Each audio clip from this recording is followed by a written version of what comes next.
Je commence.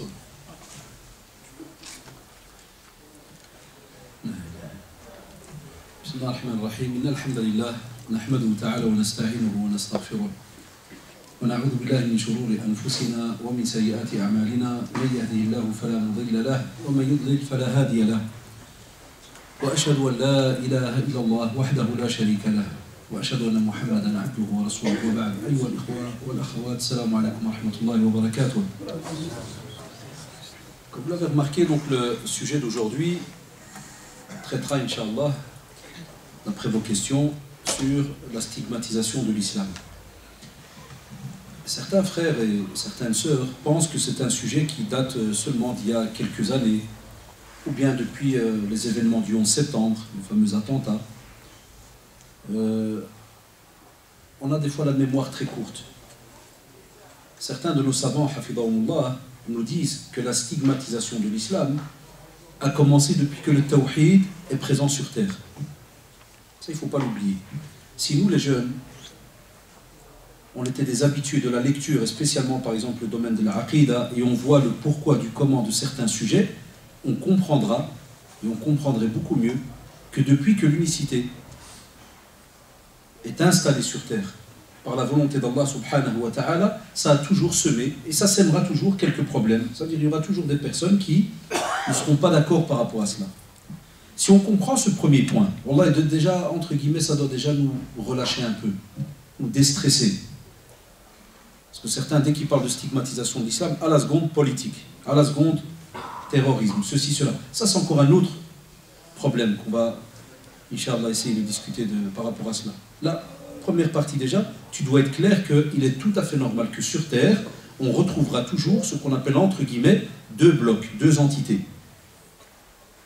On va parler un peu facilement et rapidement, entre guillemets, parce que la parole est à vous plutôt. Il y a le groupe qui tourne autour de la croyance.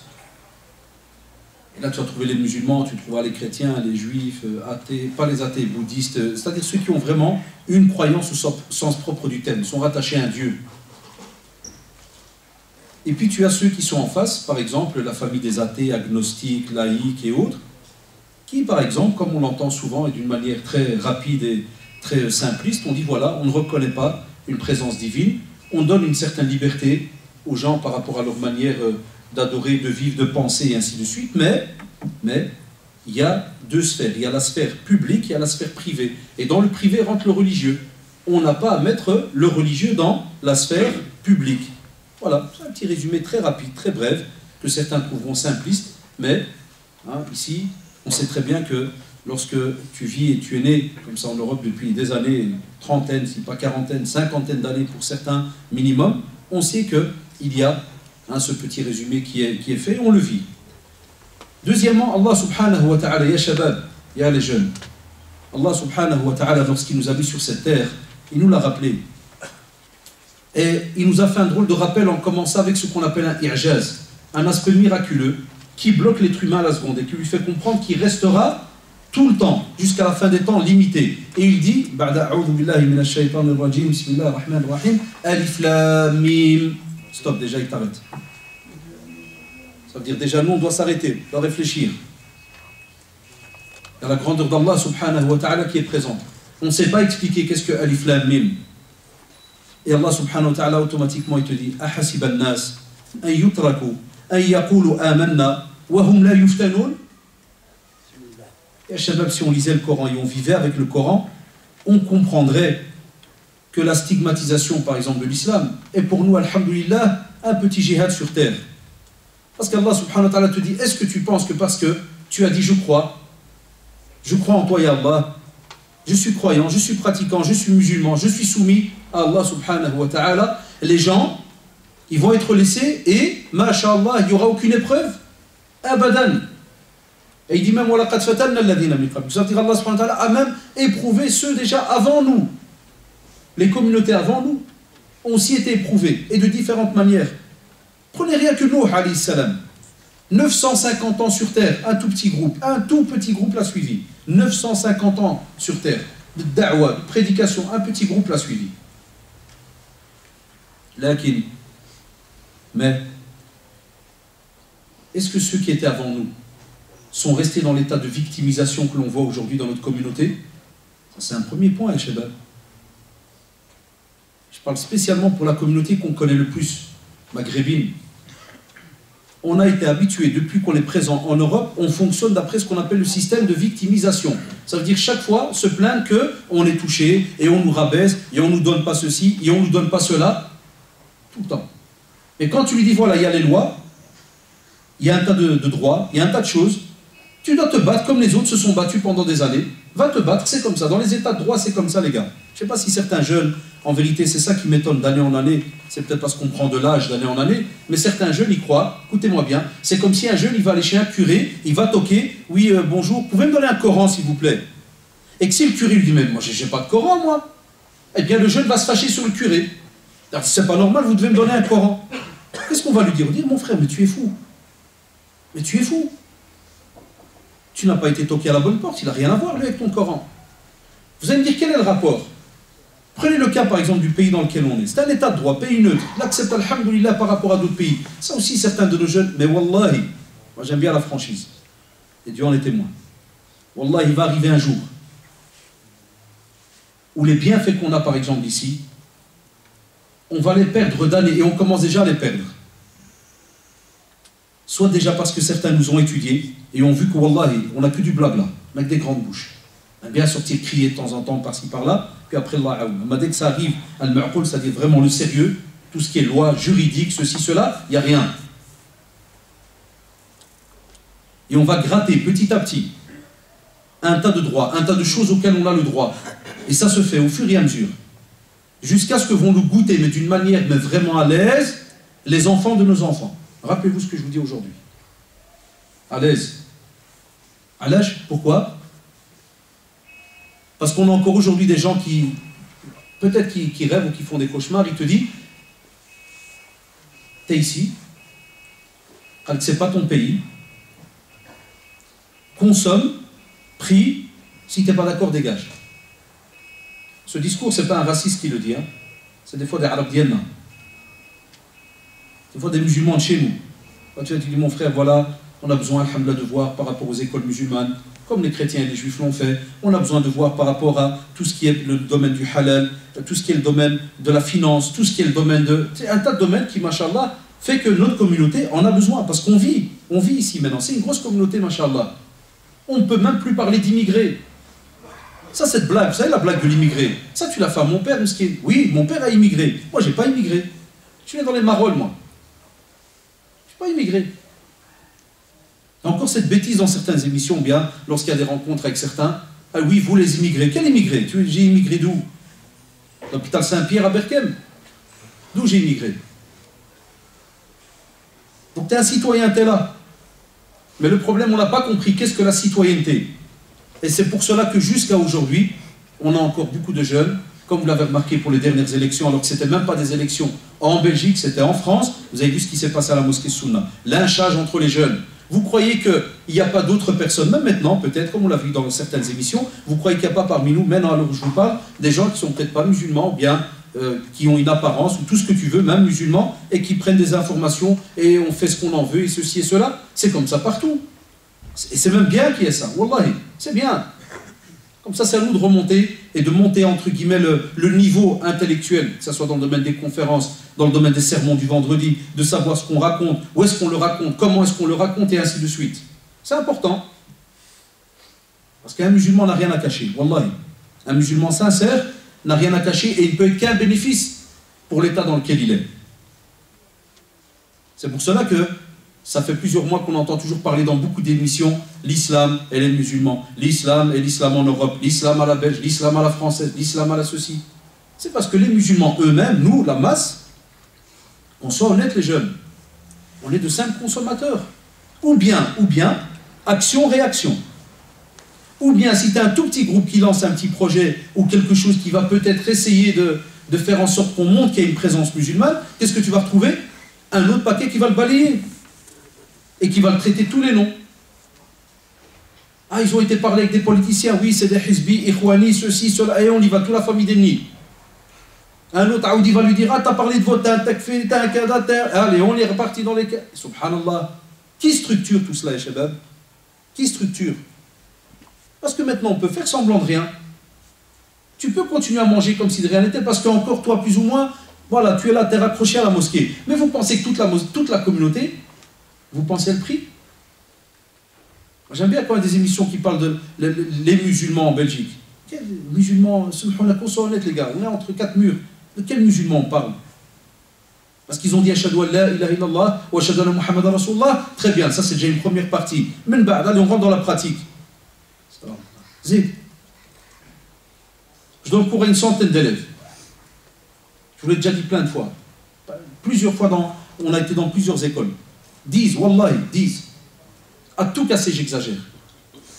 J'ai juré 2 fois, Yeshabah. À tout casser, 10 prix. Encore tout à l'heure. Des élèves, voilà, de 2e. Imaginez quel âge.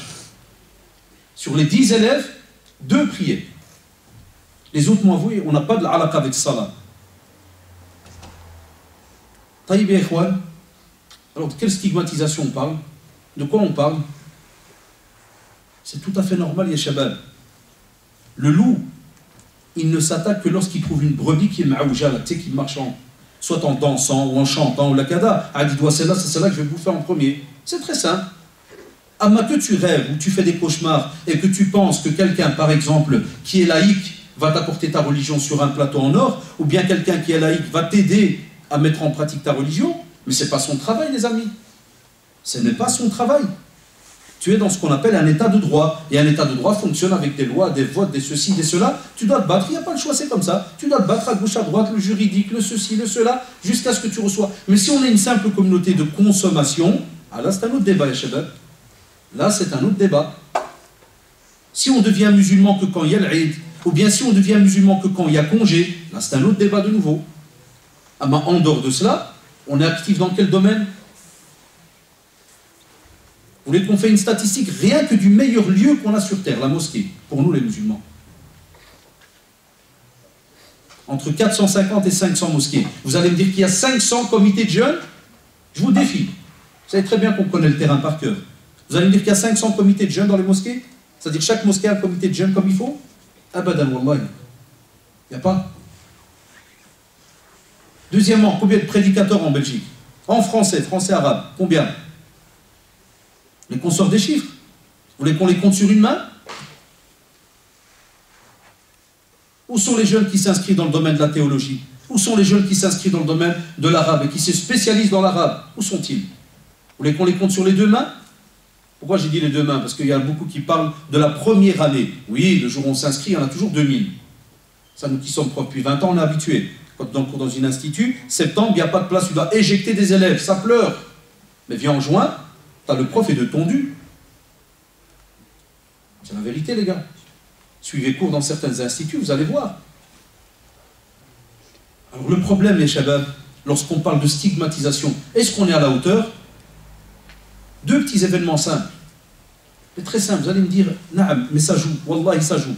Parce qu'une communauté ne te respecte et ne te respectera que si toi tu es à la hauteur aussi. Je ne t'ai pas dit elle va t'aimer, on n'a pas besoin. Et elle ne pourra pas. Elle ne pourra pas, il ne faut pas demander l'impossible. Le frère qui, Jazallah, est venu me chercher tout à l'heure, il est témoin avec moi. On est du côté de boulevard Mitiwi et il y a un cortège qui passe. Mariage. Diana de l'Arabe. Et quelle manière? Petite voiture, là, genre petite Ford Focus, là, elle est toute petite, capot levé, et derrière la vitesse, je ne vous dis pas, l'autre qui le suit en moto, des filles qui sortent des fenêtres, et l'autre qui est assis sur le coffre comme ça, les gens, il y en a qui dandinent, au Majabdin, vous voyez la descente à boulevard Mitiwi. Et les klaxons, les klaxons, les klaxons. Et d'autres, et un comme ça, une jambe qui sort de la voiture, et il tient comme ça sur le toit de la voiture, au Majabdin dans le boulevard. Et après on nous parle de l'islam est attaqué de partout. Ce n'est pas spécialement l'islam qui est attaqué, parce que l'islam, wallah, ya shabab, vous devez le savoir, l'islam, alhamdulillah, il est protégé. Inna ad-dina inda Allahi al-islam. C'est là où je dis Allah subhanahu wa ta'ala, ya shabab. C'est nous qui ne sommes pas à la hauteur. C'est nous qui, des fois, wallahi, on est entre guillemets, salis par une grosse majorité dans la communauté. Salis de quelle manière? Intellectuellement, et vous le savez. Socialement. Et je ne vous parle même pas dans les quartiers ce qui se passe. Et le problème, Le problème, c'est que quand on a ce qu'on appelle une communauté, on va dire, minoritaire, c'est connu, hein, il ne faut pas avoir fait des études pour ça. Quand tu as une communauté minoritaire et qui vit dans un endroit où normalement c'est peuplé majoritairement de personnes qui ont un autre culte que le tien, il est tout à fait normal qu'il y aura un peu d'effort à fournir. Ou sinon c'est une mu'jiza qu'on va venir chez toi, qu'on va dire on n'est pas musulman mais on vous aime à crever et on vous donne tout ce que vous voulez, demandez seulement. Là c'est impossible, ya shabab, et on le sait. Tant que nous, on n'est pas à la hauteur, il ne faut pas s'étonner que chaque fois qu'on trouvera un prétexte pour nous manger cru, on nous mangera. On a, alhamdoulilah, à côté des non-musulmans, des gens justes.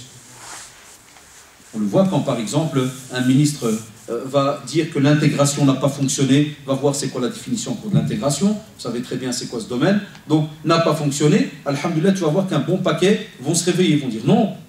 Il y a des gens qui font des choses bien, il y a des gens qui réussissent, il y a des gens ceci, il y a des gens cela. Donc tu vas encore entendre comme ça des petites défenses qui se font par-ci, par-là. Mais nous, la communauté à l'intérieur, Allah subhanahu wa ta'ala le dit « Inna Allah la yughayyiru ma bi qawmin hatta yughayyiru ma bi anfusihim » Tant qu'on se fait manger, c'est parce que la communauté, elle ne change pas d'elle-même à l'intérieur. C'est elle qui doit changer. C'est elle qui doit montrer qu'effectivement, elle a une fierté. Cette fierté d'être musulman. Mais qui dit alors musulman dit qu'il y a un certain comportement, certaines manières. Par exemple, hier, il y a eu un tas, vous avez remarqué, un mini-émeute à Molenbeek. Regardez, ça prend 10 secondes. Tous les journaux, de hier à aujourd'hui, écrit oral, n'ont parlé de quoi? Que de niqab et de musulmans. Niqab, musulmans. Depuis hier à aujourd'hui. Je ne parle même pas entre guillemets qui c'est quoi. On n'a rien que hier, ça tombait sur Allah, et ça tombait. J'avais terminé rendez-vous avec une médiation, je sors dans la chaussée de gants, donc j'étais quasi en direct. En même pas 20 minutes, j'ai croisé plein de jeunes que je connais, exprès je demande, qu'est-ce qui se passe? Moi, il vient de donner un coup de tête à une dame. L'autre, il passe, qu'est-ce qui se passe? Non, à ce qui paraît, une dame a donné un coup de tête à un policier. Le troisième nom, c'était une policière. Quatrième nom, il hochait avec les habits devant tout le monde, était toute nue. Wallah al-Adim, hier. 5 versions, même pas top. Et au même moment, t'en as 5 autres, où on va tout péter. Je dis, ah, le frère, quoi? On bat, et après? Est-ce qu'on pense à l'après? Et subhanallah, voilà, il y a un acte grave qui s'est passé. Alhamdoulilah, il y a des lois. Wallah, il y a des lois. Après, de nouveau, et c'est ça qui est embêtant, vous allez voir pourquoi c'est des équations des fois très tordues. Parce que alors là, on va me dire, ah monsieur, non, on connaît la réponse. Il y a des lois, mais dès qu'on va aller, parce que c'est des Arabes, ça ne va pas marcher. Eh bien, vous revenez à ce que j'ai dit au début. Qui sommes-nous? Qu'est-ce qu'on représente ici? Yallah. Qu'est-ce qu'on représente? Rien de spécial, il ne faut pas tourner autour du pot. Rien de spécial. Et ça a créé, subhanallah, chez certains, un genre de, subhanallah, comment on appelle ça, quand quelqu'un sait tout, il se dit, ben c'est comme ça, c'est tout. Il y a un mot, une genre de fatalité, jazakallah. Il se dit, ça fait bon, c'est comme ça, on n'a pas le choix, on va crever comme ça, les gars, on accepte, et puis c'est tout. Là, et c'est pour ça que certains de nos mashayikh, hafidahumullah, même si, comme d'habitude, certains de nos frères, pour l'amour de l'islam, ils arrivent et des fois ils s'entretuent entre eux sur toutes ces fameuses questions de vote, de ceci, de cela. C'est parce que nos machères, quand ils rentrent, qu'ils soient d'Arabie et qu'ils discutent et qu'ils entendent et qu'ils voient, ils te disent voilà, la donne a changé depuis beaucoup d'années, vous le savez. Les choses ont changé. Et avant que le musulman puisse des fois acquérir un droit qu'il a à la base, c'est ça le comble du comble, c'est acquérir un droit que tu as à la base.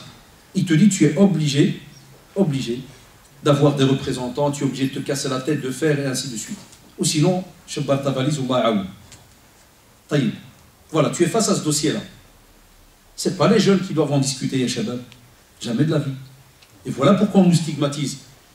Parce que combien de fois quand je recevais des intellectuels au centre islamique qui venaient rendre visite au centre, ils nous faisaient la remarque. Ils nous disaient, ce qui est drôle chez vous, écoutez bien, regardez, wallah, il y a des gens qui les étudient. Mais est-ce qu'ils mentent? Parce qu'il y a des drari qui te disent souvent, là, c'est des menteurs. Tout le monde ment. Ya shabab, tout le monde ment. Moi, j'ai déjà eu affaire à des gars de l'église ou bien d'autres obédiences qui viennent, des chercheurs, et il te dit comme ça, il te dit après la vie, mais il dit, monsieur, vous avez combien d'interlocuteurs chez vous? Vous savez ce qu'est un interlocuteur? Vous savez, quand tu as besoin de parler de l'islam, on doit aller vers quelqu'un. Mais il suffit de regarder certaines émissions, tous les 3 semaines, on a un nouveau représentant de l'islam. Ça, oh là là. Si ce n'est pas un journaliste, si ce n'est pas un chercheur, si ce n'est pas je ne sais qui. Taïb, alors qu'est-ce qui se passe à la fin? Il me dit, c'est qui vous représente? C'est qui? Rien que là, subhanallah, est-ce qu'on arrive à retenir notre bouche? Non. Et les médias, ils nous ont étudiés par rapport à cela. Et ils ont remarqué qu'on ne bouge pas, qu'on ne fait rien, qu'on n'a pas ce qu'on appelle entre guillemets un genre de lobby. Tiens, les musulmans, mashallah, se regroupent. Ils font leur possible, subhanallah, de se regrouper, ne fût-ce que, et ça on l'a perdu chez nous, ne fût-ce que derrière leurs grands imams, les plus connus, on va dire. Rien que cela, wallah, rien que cela. Mais on a un caractère très dur, ya shabab. Parce qu'à peine tu dis cette phrase, ça arrive qu'on n'a pas des fois, entre guillemets, une certaine éducation religieuse, la personne va dire, c'est qui? Tu vas dire, pas un exemple. Cheikh Hafidahullah, il y en a bien d'autres, que ce soit Cheikh Al-Kharraz, Cheikh Toujgani, par exemple, Hafidahullah, des macheikhs les plus anciens et les plus connus. Cheikh Tahar, Toujgani, plusieurs, on va dire, ils sont très connus ici en Belgique. À peine tu vas sortir ça. Il est de quel groupe? À la seconde. Donc il fait déjà comprendre, s'il n'est pas de mon groupe, dégage. Un peu me parler. Donc regardez là, le débat va prendre top chrono 10 secondes. Quel groupe? Quelle tendance il est? Il n'arrive pas pour représenter, pour parler, pour avoir certains droits. Par exemple, si tu as besoin pour avoir une école musulmane, tu n'as pas besoin d'être d'un groupe, frère. Ah, je crois que frère, tu as des choubas toi aussi. Hein? Ah, j'aime pas ta manière de parler, je crois. Je sens des ondes négatives. T'es d'eux, hein? T'es de chez eux. Ah, oui, je disais bien. Salam alaikum. Allez, suivant. C'est comme ça qu'on fonctionne, vous le savez très bien. On n'arrive pas à s'en tirer dans une discussion. On n'arrive pas à s'en tirer, ne fût-ce que... Regardez, vous avez lu le journal? Non, il y a des jeunes, jazakallah, ils lisent, ils suivent. Mais un bon paquet, ils sont à l'aise. Regardez, maintenant je parle peut-être à des jeunes qui ont 20, 22, qui se préparent à se marier. Mais wallah, c'est ça normalement le musulman. Tout son cerveau, tu vois ce bloc moteur là, tu ne peux pas prendre les pistons à part, boîte de vitesse à part, tu dois tout prendre. Il y en a qui ont un bloc moteur, il est, regardez, à cause du mariage, son bloc moteur, il ne pense que mariage. C'est-à-dire, même s'il y a des choses qui se trament dans le journal, et que par exemple, il y a 2-3 jours, je ne sais pas si vous avez lu, encore hier, ils l'ont remis, que voilà, il reste qu'à peine 4-5 écoles, à peu près, à Bruxelles, qui gardent le voile, qui acceptent le voile. Ils ont dit à la rentrée, au moins 2 vont annuler cela. Et ils ont dit, il y en a une, elle a directement, pour ne pas les citer, vous êtes au courant ceux qui ont lu, elle a dit, voilà, on n'est pas encore sûr, Kada et tout. À l'aise. On ne vaut rien, on est des morceaux de viande. À Manofi, mais t'inquiète, purée, bouffe les crus. Hein. On parle de qui là? C'est-à-dire quand toi tu viens, tu fais une réunion et tu décides et tu te dis, je lui enlève son voile ou je lui enlève pas Jean-Jacques? Qu'est-ce que t'en penses? Martine, enlève ou on n'enlève pas? Pispote? Parce que j'ai l'impression qu'elles sont malheureuses quand même. Tu ne trouves pas quand elles viennent voiler? Elles ne sont pas malheureuses? Oui, je crois qu'elles sont malheureuses. Oui, on vote? Combien? 5-2? 5-2, c'est bon, allez. Adjugé vendu. Et chez les filles, il n'y a pas... Non mais attendez, Wallah, je leur dis bravo. Ah, je vais peut-être choquer certains. Wallah, je jure devant Dieu. Et je suis sincère. Wallah, je lui dis bravo. Wallah, c'est des hommes. Ceux qui votent ces lois contre le voile, Wallah, que c'est des hommes. Rjal, tu sais pourquoi Rjal? Vous avez compris maintenant pourquoi. Wallah, ils ont, à l'intérieur, dans leur cœur, là, ils ont ce qu'on appelle, entre guillemets, une genre de aqida. Ils ont une foi en quelque chose. Un, dans le capitalisme, dans le socialisme, dans le libéralisme, dans le communisme. L'autre dans les branches et les arbres et tout ce que tu veux. Il y a foi, le gars. Il crève pour. Donc le type, il fait des réunions jusqu'à 2 h du matin, et il va te voter. Et il va lever la main, et il va se battre, il va revenir avec des décrets, même si ça bloque, même s'il y a des majorités, il va remettre une autre commission, et il va travailler pendant des années. Et nous, ça va comme il faut enlever le voile. Darora, hein. C'est la Darora, c'est le Mektoub. Yallah bint Tizoul. Enlève. Oui, mais pas. Enlève. Enlève. Je peux lui quitter le flou. J'ai assisté. Vous pensez que maintenant je suis en train de faire une scène qui n'existe pas? Je l'assistais en direct avec l'école où il y avait mes filles. En direct, le padre m'a dit non, il m'a dit frère, on a machakil ou flous ou on a j'ai des crédits, il ne faut pas venir demain, ils vont m'arrêter les allocs. Wallah, j'ai envie de vomir, j'ai regardé, c'est tout. Voilà, ta fille, c'est tout ce qu'elle vaut. T'as vu? L'affaire est close. Et le directeur, wallah, je lui ai dit chapeau, hein, dans la face, parce qu'il croyait que j'étais un fou. Parce qu'au début, il ne m'a pas cru. Je dis, monsieur le directeur, je voulais vous dire bravo. Ah, je dis, vous avez tenu le dossier, mais c'est un vrai capitaine de bateau. Hein. Je dis, bravo. Et je voyais, il me regarde d'un air comme ça. Je dis, non, je dis, il ne faut pas de vous. Hein. Je dis, je vous jure, je parle sérieux. Bravo. Voilà, vous aviez foi en un dossier, vous y êtes arrivé. Grâce à nous. Et nos frères, nos sœurs. Pas de personnalité, il ne faut pas tourner autour du pot. Et ça a été voté, entre guillemets, hein, lapsus, mais il est révélateur, ça a été volé, ça a été voté à l'école. Sur quoi? Hein, quand j'ai parlé avec un des responsables de l'école, il m'a dit, oui, écoutez, et les filles m'ont mis un cachet dessus. On dit, oui, c'est la vérité, monsieur. Il y a des filles qui ont été, parce que, regardez, de nouveau, c'est ça qui est drôle chez nous, c'est quand il y a 4 qui ont un problème, on doit stigmatiser tout le reste de l'islam. Parce qu'il y avait dans l'école 3-4 filles, qui soit une parce qu'elle n'avait pas envie de mettre le voile, comme ça c'est quand ils l'ont dit les filles, non, mais j'ai pas envie de le mettre, Kada, ils ont été chez le directeur, voilà, comme ça, regardez, ça veut dire une scène de gamin, que normalement tu ne fais pas quand on parle de ce qu'on appelle, qu'on est dans un niveau d'éducation, dans un niveau assez élevé. Et la personne a dit tout simplement, oui, voilà, nos parents nous obligent, et Kada, donc combien en tout? 4 filles, 6 filles, oui. J'ai dit aux responsables, vous aurez pu convoquer ses parents. Je dis parce que, même chez nous en religion, on n'oblige pas quelqu'un à mettre quelque chose qu'il ne veut pas. C'est hypocrite, ça ne sert à rien. La fille va l'enlever derrière le coin. Ça ne sert à rien ce que vous faites là. Non, bien pour 100 filles, on préfère les liquider pour sauver 4. C'est un drôle de calcul, mais c'est comme ça que c'est là que je ne comprends plus les équations, mais c'est comme ça. Voilà. Et au même moment, en face, c'est ça qui est beau, c'est pour ça que je dis chapeau Jean-Jacques, en face, la communauté, c'est quoi? On s'est réveillé il y a quelques semaines. C'est bien, hein? On s'est réveillé il y a quelques semaines pour savoir est-ce qu'on peut regrouper la prière de Maghrib ou l'Acha. On est des crevards, les gars. On est crevés. On est une communauté qui boulotte. On est fatigués, les gars. Ça turbine. On doit regrouper les prières. C'est trop, on nous demande trop, lui. On est une communauté qui... C'est la dèche, la chatte, hein, ça trime. Et puis on va se réveiller, Inch'Allah, vers le, dites, 18-19 juillet. Pourquoi? Le Qamar. Ah, il y en a qui vont être au courant qu'il y a la lune qui existe. La lune, t'as vu la lune? T'as pas vu la lune? T'as vu la lune? T'as pas vu la lune? Allez, vous êtes débeuses. Un qui jeûne lundi, l'autre mardi, on y va. Et puis on va se réveiller quand? Vers le 20 août, la fin de Ramadan Aoud. Et puis on va dormir, on va stagner. C'est un système d'ours, ça. On va stagner. Jusque quand? Jusqu'à l'Aïd. Et là, on va un peu traîner sur le prix du mouton. Et où est-ce qu'on va de bas? Et voilà. Et puis après, de nouveau, alhamdoulilah, parce que c'est une communauté qu'il ne faut pas trop brusquer, on va de nouveau se reposer jusque prochain Ramadan. Ah voilà, on a 2-3 rendez-vous par an. Il ne faut pas trop nous brusquer. Et même ces rendez-vous-là, vous avez remarqué, nous qui sommes là dans